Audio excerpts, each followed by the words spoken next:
And welcome back to the X Zone, everyone. I am Rob McConnell. We're coming to you from our broadcast center and studios in Hamilton, Ontario, Canada.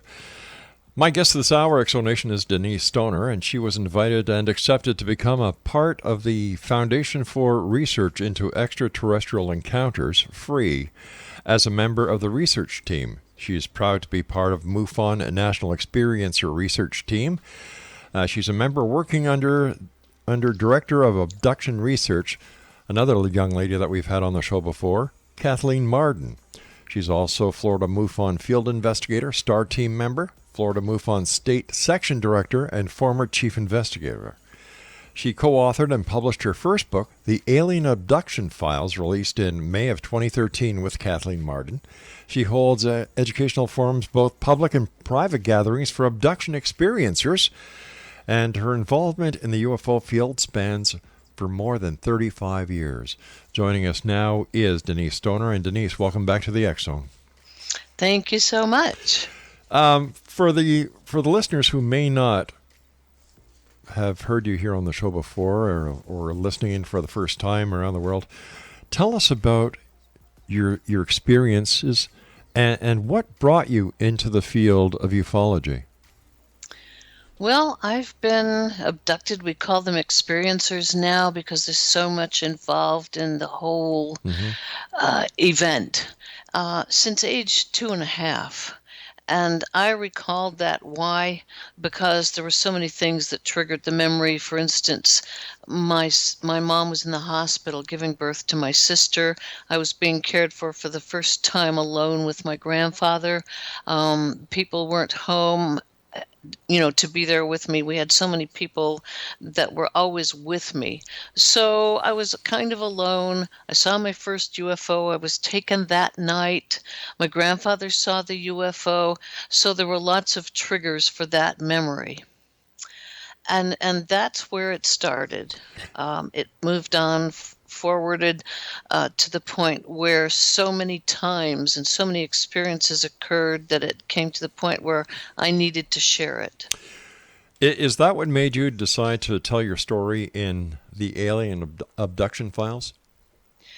Well, through a period of years, and then meeting Kathleen Marden and discussing it with her, and she asked if I would be willing to write the book with her and to share my story. And there were some commonalities with Jenny Henderson, who has her story in the book also, to the point where we wondered if we had been on the same ship, on the same craft. And so we needed to get all the information out there so that people could read and know they weren't alone in their stories either.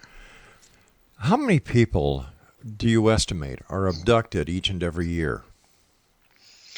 Oh my goodness, I think the count has gone up exponentially because we didn't know before, but I think that we're beginning to see that the figures are in possibly the millions.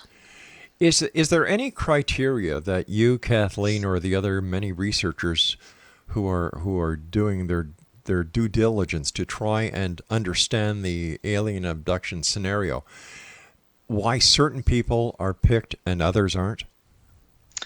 Well, this runs in families. We're looking at blood types. We're looking at families as far as possible military. Who in the family has been in the military? What did they do for the military?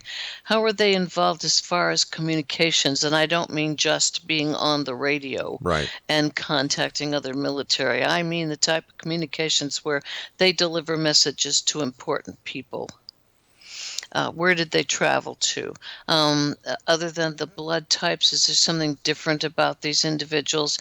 Intelligence-wise, where did they work? There's so much involved that we're working with that I could go on and we could do a show, Kathleen and I, just on those topics. There are studies being done, research being done, questionnaires out there that we're just getting the answers back from now. Denise, can you give us a typical profile of an abductee? Well, profiles. That's kind of difficult, but I can tell you there are some commonalities. Okay. Commonalities. We first thought that the RH factor RH negative might come into play. We still think that might be the case. However, I'm blood type O positive, the universal blood type. There are many of us out there. We looked at people that craved salt. We looked at people that had psychic abilities prior to being taken, and that was expanded a great deal following their experience or their events. I could continue on. The percentage has changed since Kathy and I did our study, and those are going to come out in a book by Ray Hernandez that a lot of scientists have looked at, and they're just counting on now. The book will come out after the month of August. I don't have the name of it in front of me, but it's very scientifically done. Thousands of people took tests.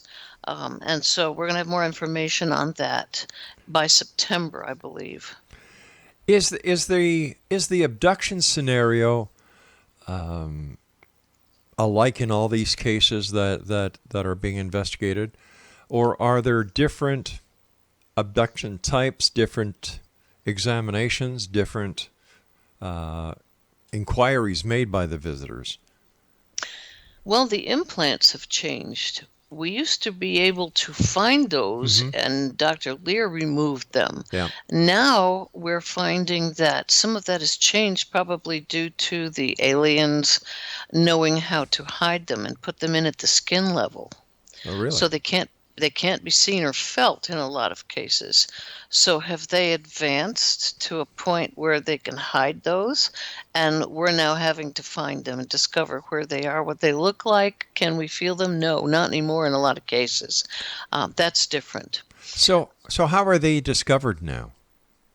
Well, I think that in a couple of cases, people have discovered something that changes color, transforms. They'll develop, for instance, a rash behind their ears. Something, it's almost like having a heart transplant and your body rejects that. Yes. Well, it's rejecting that piece of skin or causing a rash. That's interesting. Yeah, it's very interesting. So we're looking at that. A couple of other places in the body where that's occurring. We're just beginning to study that. And then people that were taken, their bodies, they're caused to walk out of the house, to walk somewhere or drive somewhere where they're picked up. Now they're being taken out of their bodies. Like their spirit, their soul? Well, we don't know. Their We're essence? studying the consciousness Wow. now. We're getting some neuroscientists, excuse me, to take a look at this. What's going on? Why do people feel like they have had an out-of-the-body experience and they're running into ETs? They're on crafts that are also run biologically and organically and by something that is alive. And they're in a craft that doesn't seem real, but yet it is. They can't see it from the ground, but they know that they're in something, engulfed by something that's alive, as are the entities that they meet. And then when they come back, their body's on the bed. It's just like an out-of-the-body, near-death experience, that type of thing, and they're put back into their vessel. That's amazing. It is. It's fascinating. Yes. So we need to know how far advanced are these entities that took us bodily before, Right. and possibly had difficulty sneaking us out. Maybe that's why, or perhaps that's why we were taken at night before, Right. more than we were in broad daylight. Some of us were. I was taken in broad daylight out of a glacier valley. All right, we're going to But- talk about that when I come back from this commercial break. Denise, All right. thank you so much for joining us. What is a website that people can check out? Well, my website had to be taken down. It was hacked. You're kidding. But they can, no. And a lot of us that's happened to, but you can reach me at DM as in Margaret Stoner, the number 1 at gmail.com. All right, that's DM Stoner, the number 1 at gmail.com. Denise Stoner and I will return on the other side of this commercial break, Exonation. This is fact. This is not fiction. And we'll continue from our studios here in Hamilton, Ontario, Canada, in the X Zone with yours truly, Rob McConnell. Don't go away.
Welcome back, everyone. Our guest this hour is Denise Stoner, and I have a copy of the Alien Abduction Files, the most startling cases of human-alien contact ever reported, that was written by Kathleen Marden and, of course, our guest this hour, Denise Stoner. And I had the opportunity of having Kathleen on with Stanton Friedman. I forget when it was, but discussing the book. And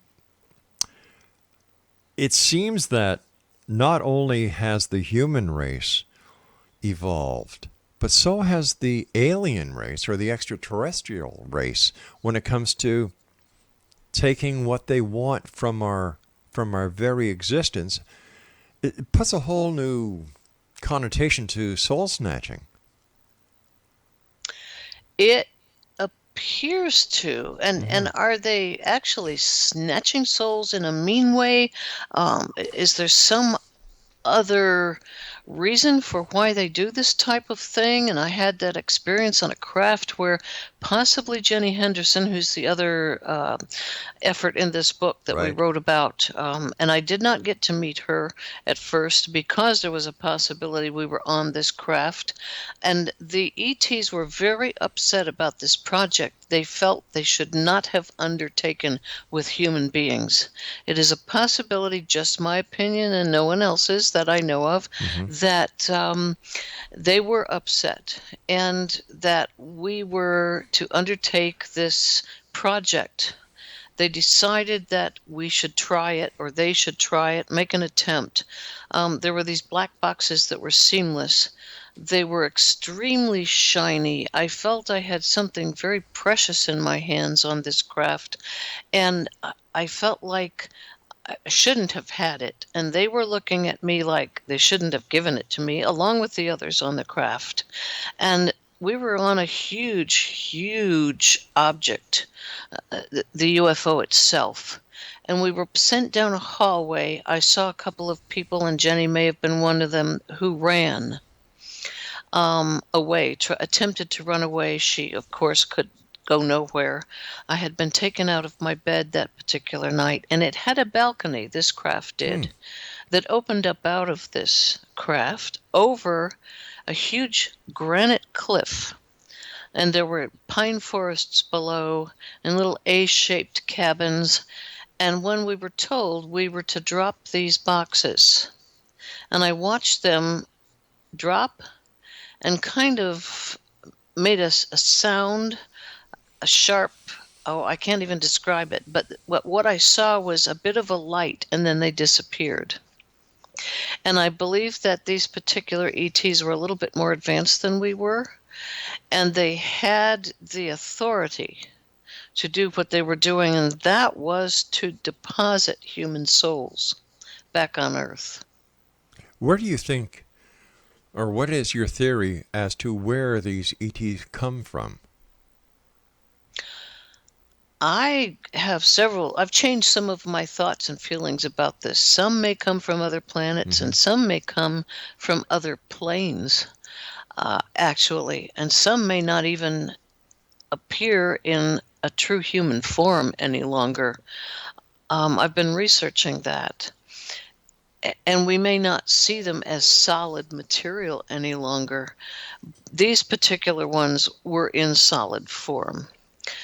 They come from, if we live in planes or alternate realities, they may not look anything like us at all. They don't, at any rate, anyway. But they may not be solid. They may be just pieces of atoms and something we can't even describe right now. They may be something we see when we ourselves leave this plane, this earth, on our death. I'm looking into all of that. Kathy and I and some other teams are exploring this type of thing, but through scientists, through neuroscientists who have been studying the brain and death for many years. It's very interesting. So, am I to understand that there is a connection between death and the extraterrestrial presence? As far as humans are concerned, I don't think we go where they are. I don't know if we're developed enough, most of us, to go where some of them are. And again, some come from other planets. Some live out there, perhaps Orion's belt. A lot of people feel very attached to that if they're searching for crafts coming, and if we're looking for something that flies here, they tend to want to look that way, and they don't know why they even know that. I, for one, if I'm out sky watching, want to look in that direction. Well, isn't there a connection between Orion's belt and the pyramids in Egypt? Some of the scientists think so. Yeah. Some individuals studying that believe that might be the case, yes. Interesting.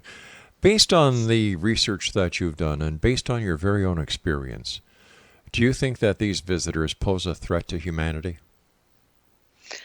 That is almost an individual decision to make. I don't believe so. Okay. I think they're just doing what they're doing to do their own research, their own studies. If asked, would I want this to stop? No. No, I have no reason. I've been brought back each and every time I've been taken. I think they have a reason for this. Are they trying to better us as humans? Are they trying to better themselves as a combination of things? I think so. Have you formed a relationship with any of these visitors? If you want to put it in those terms, I have with my escort. It's the same one that came for me when I was 2.5 that comes for me now. Could that be described as, or interpreted, I should say, as the invisible friends that children report to their parents as, playing with, being in contact with? Yes, because that's what my mother thought I had. She truly believed that I had an invisible friend, although my mom and dad were possibly taken because they saw a craft outside their bedroom window. When you're taken to the craft, Denise, do you have any sense of warmth, cold? Are there any smells? Are there any sounds that you can share with us?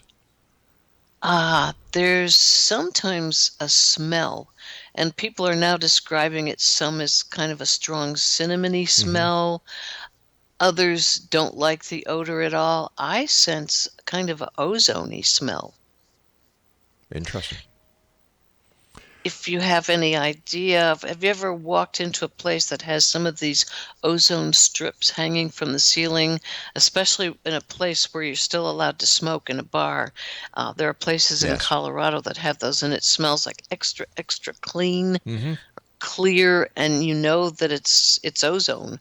That's the only way I can describe it. What has been the longest duration that you believe you've been aboard a craft for? I would say 4 hours. And while you were on the craft, were you fed? No, What did you do? it was mostly them Mm-hmm. examining me. I went through the reproductive process when I was younger. I know that I carried a fetus more than once. And then when they showed me the core of the ship, I was affected quite strongly by visiting that was biological and organic, because I have had a reaction to that actually Kathleen discovered. We ended up videotaping my reaction, and now I have something they cannot diagnose. Oh, I'm sorry to hear that. Um, are people of all ages, all nationalities, all colors, all creeds being escorted to the visiting ship, or are there specifics that these visitors are looking for? I think a great majority Mm-hmm. have escorts. And sometimes, from what I've heard and spoken to people about, is especially with children, whole neighborhoods are taken Wow. to a craft. Right. Children, groups of children all at once, and they're escorted by 2 and 3 people at a time. And how do if this is this just being done at night, or is it now being done during the day as well? Boy, that's a good question. Yeah. I think that if it's 2 or 3 children and they're Mm-hmm. called out to go to the woods to go and play, they're taken and sometimes don't get home until they're late for dinner. Right. And they don't always recall what has happened, except they have some fear at times. Mm-hmm. They don't like to go to bed with the lights off. I was one of those. And if I fell asleep and my mom snuck up and turned the lights off, I immediately woke up and started yelling. I knew when that light went off. Fascinating. Denise Stoner, please stand by. You and I have to take our news break at the bottom of the hour. All right. Fascinating lady, fascinating story. And Exonation, if you'd like to get your very own copy of the Alien Abduction Files, the most startling cases of human-alien contact ever reported by Kathleen Marden and our very own guest this hour, Denise Stoner, I'm sure it's available. In fact, Craig just checked it. It's still available on Amazon.com. The X Zone, a place where people dare to believe, dare to be heard. Monday through Friday from 10 p.m. Eastern until 2 a.m. Eastern. With yours truly, Rob McConnell. Denise Stoner and I return on the other side of the news. Don't go away.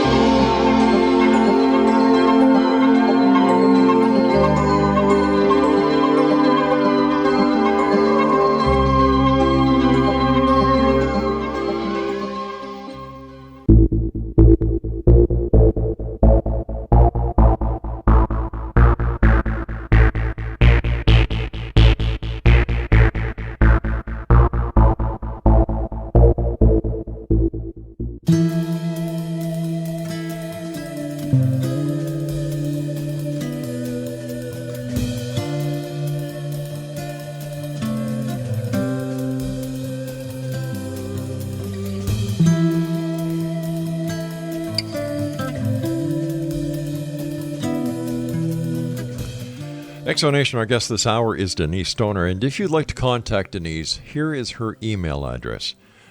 dmstoner, the number 1, at gmail.com. And Denise, thank you so much for sharing with us tonight. And the next time you're speaking to Kathleen, please give her my best. I will do that, and thank you for having It's me. my great pleasure, ma'am. While you were on board this craft, at any given time, did you feel as if you were in danger?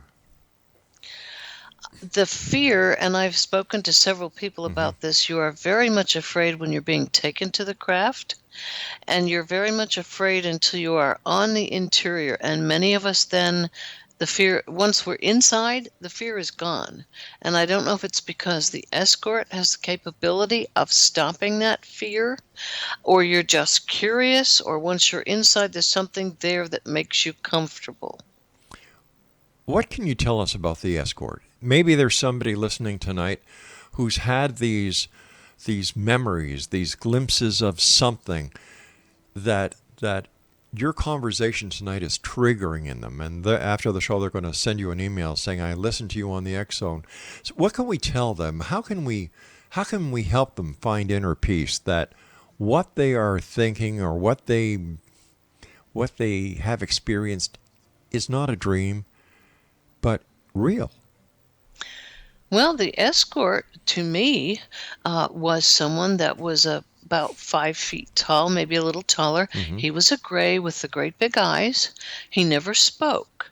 He would send information or messages telepathically. At first I thought, where am I getting this from? Mm-hmm. It took me a while to understand that's how the information was sent to me.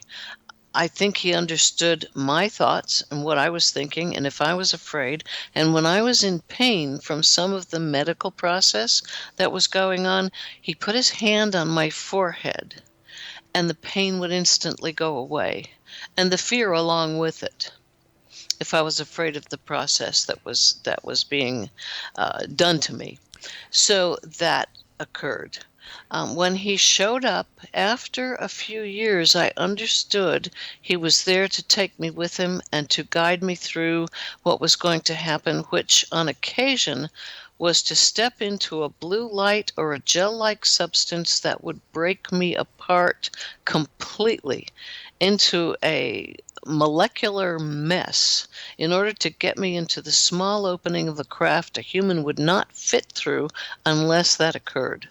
Something like the Star Trek transporter beam? I would say kind of. That's the Mm-hmm. only way you could Yeah. describe it. But I broke apart, and I knew I was broken apart, and that was painful. It was very painful. And then I would find myself standing inside the craft in one piece. How many times do you believe that you've been abducted over the years? I would say 50 plus. My goodness. Obviously, when was the last time you were abducted? It has been approximately 4 years now, at least 4 years. The last time was an attempt that was made. I know I was taken. I don't recall it, and Kathleen and I have not looked into it, Mm-hmm. but I was dropped.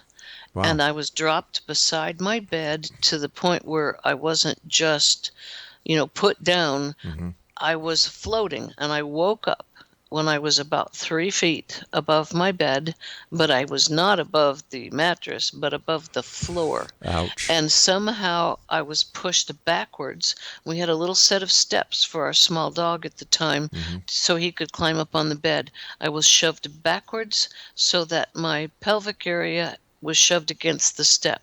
And then I was slid to my left where the wall was, and I was slammed so hard I broke the drywall with my head. My God. Yeah. And then I fell. I broke a small trash can that was sitting against the wall. That cracked into about 3 pieces. And then I hit the floor. I bruised my neck, my shoulders, my head on the left-hand side. There's still damage there. And then when I came to, Mm-hmm. I looked and I saw my husband standing there, wondering what in the world happened. Because he had been in bed sound asleep and the crash was so tremendous. He saw the crack in the wall. He couldn't figure out how at that height I had made that crack in the drywall. And then we looked, and Kathleen has the photos.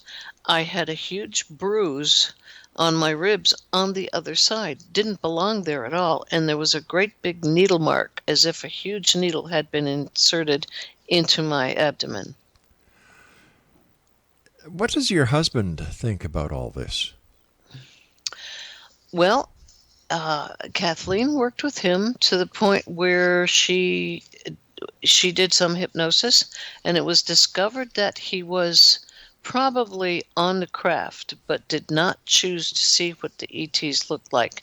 He is a Vietnam vet, and he felt that he did not want to see what they looked like personally, or whether anything happened to him. Let's put it that way. He saw a craft in broad daylight when we lived in in Colorado, up in the mountains, when he came back from Vietnam. He was fine with that. And then he witnessed a gray putting me back into our truck when we were going to go scuba diving in Colorado. So he couldn't move. He was frozen to the seat and watched that process where the ET was placing me back in our seat. So he did see that. He spends the day with that set in a box in the back of his mind. He doesn't live in any kind of fear. Right. And he knows it's something that happens in our life, but he doesn't let it drive him as far as ruining his life. Before the guide comes to, or the escort comes to take you, do you have any idea that it's going to be happening? Do you get any feeling, any premonition? Yes, I do. And so don't many others.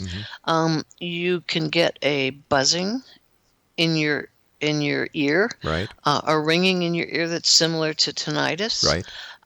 There's something slightly different about it, though it's hard to describe. And you can get I can describe it as a vibration all throughout your body. And it's a warning that, well, we're coming. So just be ready. I understand that there was also an experience that you had in Florida. Can you share that with us? Well, there were a couple. Oh, really? Okay. One that was very interesting and very different from the others. I was taken and put on some kind of small craft. It wasn't a motorcycle. I mean, that's crazy, but it did float. Mm-hmm. Found myself in one of our jungly pathways. And we have some very old areas where there was some Air Force hangars, and everything is closed down in the middle of the jungle. Right. But I was on this craft, and it floated down an old trail. And when we got to the end of the trail, there was a wooden kind of a balcony or something, and an old hangar covered with vines. There were 2 marble tubs. I was asked to strip down, get into the tub, and use kind of a soap-like material to wash completely. Roll around. I remember it feeling very slippery but pleasant. I was given a robe, got out, told to approach a desk where an entity sat. And then a military man escorted me into the old hangar. There were other humans there sitting at long tables, and a huge craft approached and hovered over the ceiling of this hangar. It's somewhere not far from here. I know it. I just know there's something here. There's so much jungle that I'd have to look forever, or maybe from the air we could find it. And then a reptilian type creature and a human, both dressed in military jackets but no collar insignia, dropped to the floor from the craft and began to speak to us very rapidly. I recall none of what we were told. And then I was returned home to find my husband. He was so sound asleep, I couldn't wake him up. So that was very odd. I don't know what it was all about. I just know it happened. Now, do you live on the Atlantic or the Gulf side of Florida? We are on the Atlantic side, but it's just north of Orlando. Right. So it takes us about an hour to get to the coast. Yeah. Why I was asking that is because there's, all the experiences that people have in the Bermuda Triangle, which is just off the shores of Florida. And Correct. is there a connection, in your opinion? Well, I don't think people realize this. Tampa, which is not far from us either. We can get there in about an hour and a half, Right. 2 hours in traffic. If you look it up, you'll find something called the Tampa Triangle. All right, we're going to have a bit of a right to the shore. We're going to have a bit of a cliffhanger here, Denise, because I've got to take my final break. I'm very well acquainted with the Orlando area. My wife and I have a home there, and I've been diving and researching the Bermuda Triangle, the stories, and something is mysterious there. There's no two ways Yes, about it is. Yes, I dove there also. Stand by, Denise. You and I will be back on the other side of this break as we wrap up this hour here in the X Zone with my special guest this hour, Denise Stoner. If you'd like to contact Denise because you believe that you may have been abducted, you can contact her. She's a great lady. You have nothing to fear, Exonation. Her email address is dmstoner, the number 1, at gmail.com. That's dmstoner, number 1, at gmail.com. We'll be back. Don't go away.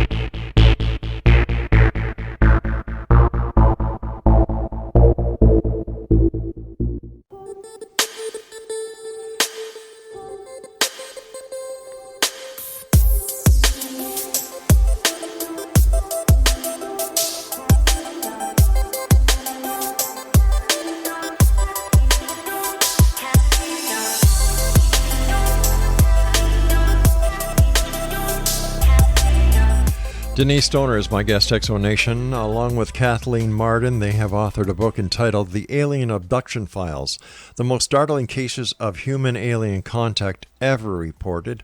And their foreword to this book was done by our good friend Stanton T. Friedman. Craig checked on Amazon.com and some other online book retailers. It is available. If you're into wanting to know the truth about the extraterrestrial abduction scenario presence, this is the book, because the lady that we have on the show right now is the co-author. We've had Kathleen Marden on the show. We've had Stanton Friedman on the show. I don't know how many times over the past 28 years. But I had the pleasure of meeting Stanton for the very first time in Brantford, Ontario at the Alien Cosmic Expo. He's a great guy. And Denise, I just want to thank you so much for coming on the show. It's been a great pleasure talking to you again. And thank you for all the work that you, Kathleen, and the other researchers out there do to try and put together this cosmic jigsaw puzzle. It is a jigsaw puzzle, and I would hope anyone having experiences or anyone that needs to learn to support someone else would read this book, because it's helpful to anyone that needs the information. Let me ask you this. Is it possible that someone who has had the experiences of being abducted might show signs of PTSD? Absolutely, no question of it. And there are cases of that in at least half of the individuals that have conscious recall of their events. Before we went to the break, you were telling us about the, where was it, Tampa? Yes, yeah. Tampa has their own triangle that comes all the way to the beach. You can look it up and read about it. I have been diving there. I've been diving in the Bermuda Triangle. I've been out in it in a boat in the middle of the night. There are some very strange things going on there. Any of the excuses and explanations they try to give, I don't believe them. I don't blame you, because seeing is believing, right? And you are an experiencer yourself. Yes. Listen, that brings up a question, Denise. Why do you think the governments are trying to cover this up and poo-poo it? You know, I think it goes beyond the government, and they're helping whoever is trying to hide some of this. I don't think it's going to last much longer, and I don't think it's the government that's going to disclose or reveal.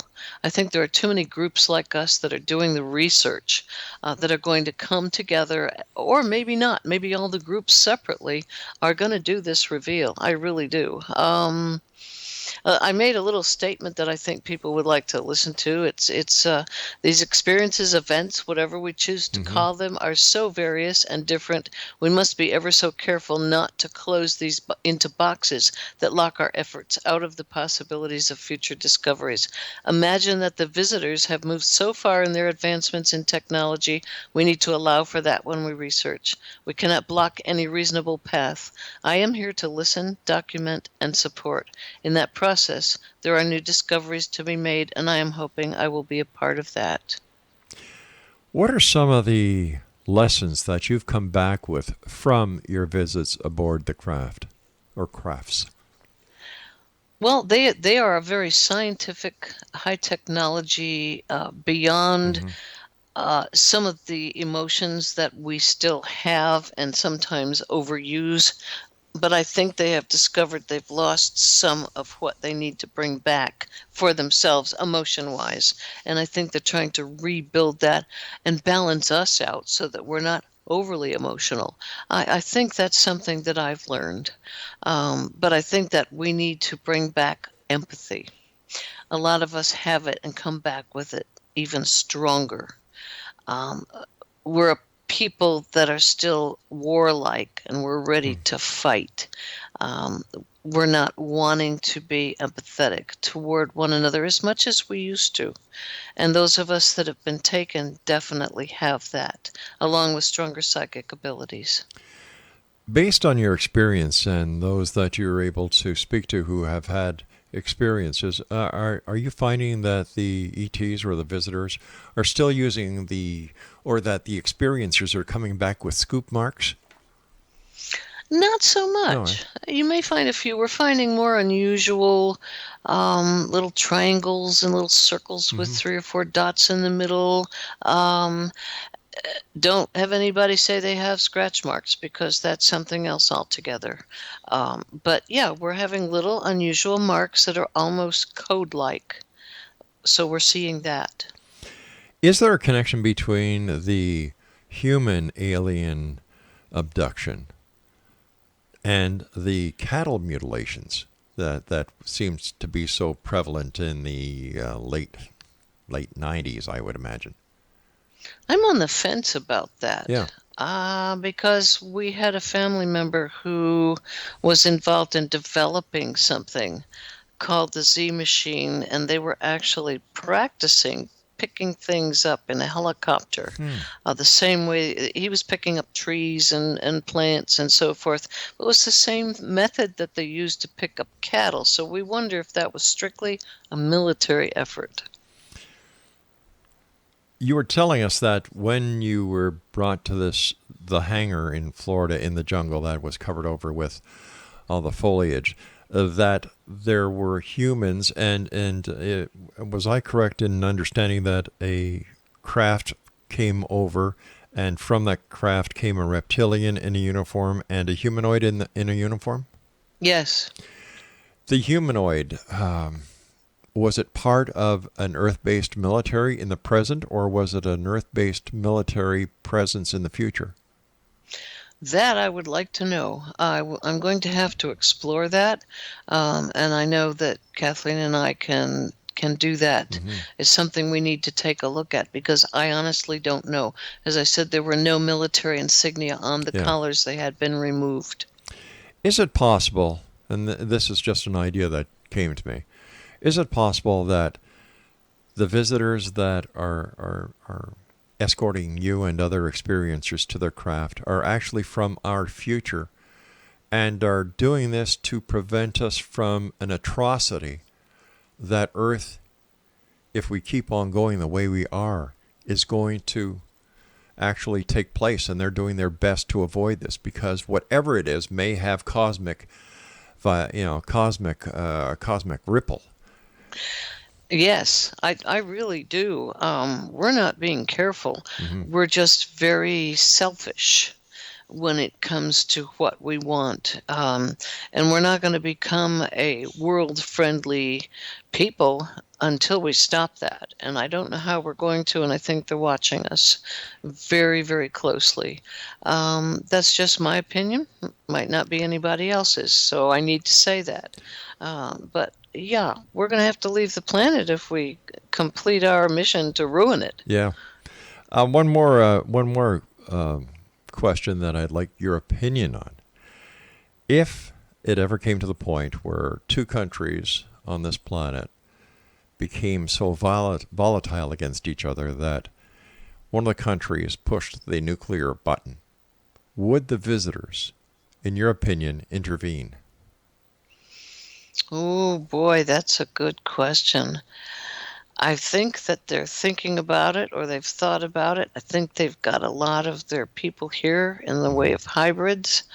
I don't know what would happen to them. Would they just let us disappear and we would start all over again as we have before in the times of the dinosaur? Right. We haven't figured out our cavemen and those various levels of individuals. I think we're trying to get off the Earth already and move to Mars. What are your final... Yeah. Go ahead. I was just going to ask you if you could share your final thoughts with the listening audience of the Exo Nation tonight. What message would you like to get out there? Well, final thoughts. I think that if you are holding something back that has happened to you, I think it's time to stop it and to find the right person to tell it to and find your support system. You can contact me. I'll help find someone in your state, in your area that you can talk to, but it's time to share and spread the information. No one's going to make fun of you any longer. The abduction scenario, does it happen all over the world? Yes, I believe so. Yes, I've talked to people from many countries. And the experience itself, the craft, the escorts, they're all the same? No, No, I work actually with a neighbor who snuck me over in the middle of the night because they didn't want people to know, and the entities that they drew are slightly different. Wow. Denise, I want to thank you ever so much for coming on the show tonight. I thank you for all the work that you've done and all the people that you've helped over the years. And it's always a pleasure talking to you, and the door is always open. Please don't be a stranger. Oh, thank you so much. I enjoyed it very much. Good night, my dear friend. Oh, good night to you. Exo Nation, Denise Stoner has been my guest, and if you've had an experience, you think you've had an experience, or maybe you know someone who's had an experience, and it's troubling their lives, have them contact Denise. The email address is dmstoner, the number 1, at gmail.com. And if you have any, if you can't remember it, there's always Xzone at xzoneradiotv.com, and I will forward your email personally to Denise. I'll be back on the other side of this commercial break as we continue here in the X-Zone from our broadcast center and studios in Hamilton, Ontario, Canada. And don't forget, the name of the book that Denise co-wrote with Kathleen Marden is available on Amazon.com. It is The Alien Abduction Files, the most startling case of human-alien contact ever reported. We'll be back on the other side of this break at 6.5 minutes past the top of the hour. Don't go away.